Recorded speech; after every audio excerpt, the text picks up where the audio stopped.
Yo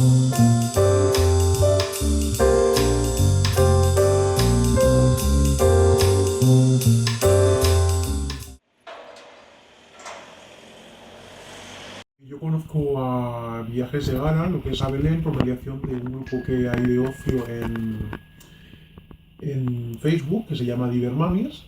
Este grupo, como es de ocio, pues hay gente que comenta cosas. Es sencillamente, pues, no sé si leí que había alguien que estaba muy contento, que había hecho unos viajes y le había salido muy barato y demás, y que era muy buena chavala y demás.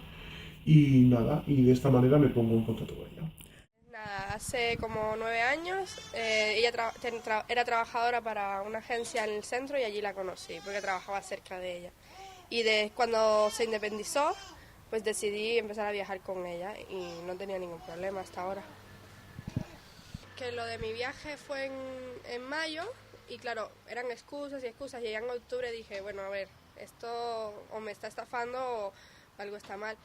Le di la cara y me di cuenta que me estaba estafando, que nada, que no, que era una estafa. A mí me ha puesto de que no, que el dinero lo tenía el papá, que ya me lo ingresaría, que, ¿sabes? Cosas así. Luego que estaba bajando desde Andorra a las 12 del mediodía y bueno, que cuando llegara lo iba a hacer. Y claro, llegó a las 12 de la noche y yo decía, bueno, ¿estás llegando de Rusia o de dónde? El viernes pasado le dije, si no tengo respuesta tuya, pues el lunes voy directo a denunciarte con los Mossos, con el juzgado, con quien tenga que hacerlo y estaré en la puerta de tu casa. Y me dijo, y no me contestó y luego al rato me dijo, no, ya te lo ingreso y justo el sábado me ingresó el dinero. Contacto con ella 2 meses antes, o sea, aproximadamente en marzo, para viajar a final de mayo y todo perfecto. Pero una semana antes de irme de viaje todavía no tenía los bonos de hotel ni tenía nada. Bueno, es que no pensé que me estaba engañando, sencillamente no me había mandado los bonos de hotel y empecé a sospechar de que había hecho alguna mala gestión y de que no estaba dando la cara porque había una pasividad. Nada, es muy raro. Oye, a ver si te va a estar engañando. Claro, yo físicamente no había ido a su tienda, yo había confiado en ella, ella quedó en mandármelo todo por internet y guiares para entregármelo.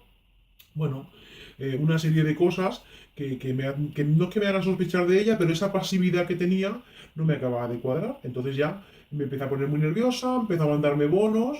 2 días me mandó uno, otro día me mandó otro, total. Obviamente me lo creo a pie juntillas que no ha sido totalmente culpa de ella. Sí, la pasividad y el engañarme y el darme largas y no darme la cara directamente, porque enterarme el día de antes pues me hizo que mi familia perdiese días personales y demás para irnos de viaje. Y dejo de recibir noticias de ella pues, para ver si realmente lo mío era un caso aislado o realmente ella tenía esta manera de trabajar.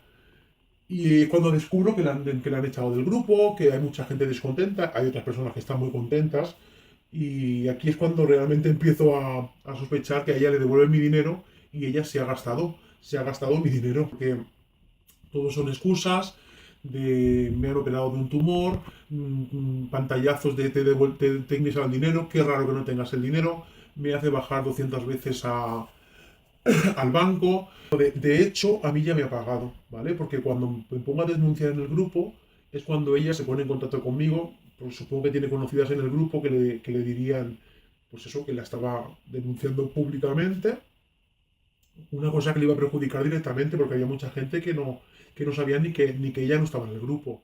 De ahí no sé nada de ella hasta hace muy poco que me escribió preguntándome si estábamos en paz, si le debía algo, pues no sé a qué se debe esa pregunta, ¿vale? Supongo que está mirando a ver lo que tiene por ahí zanjado.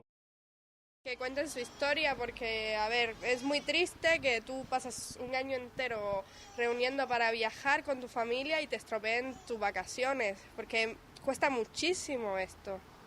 Y claro, aunque sean 20 euros, pues son tus 20 euros que tú has trabajado, ¿no? Y así.